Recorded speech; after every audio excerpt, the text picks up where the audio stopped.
الذين قال لهم الناس إن الناس قد جمعوا لكم فاخشوهم فزادهم إيمانا وقالوا حسبنا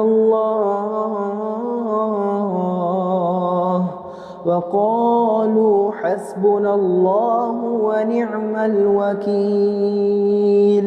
فانقلبوا بنعمة من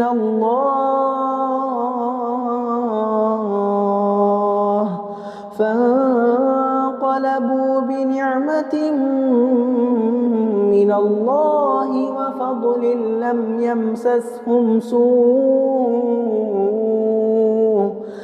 يمسسهم سوء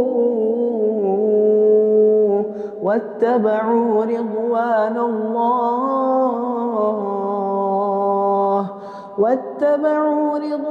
الله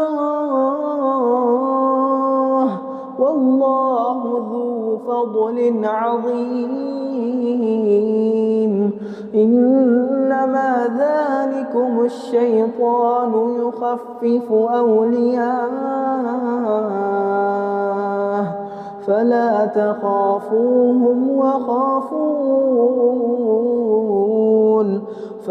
تخافوهم وخافون إن كنتم مؤمنين.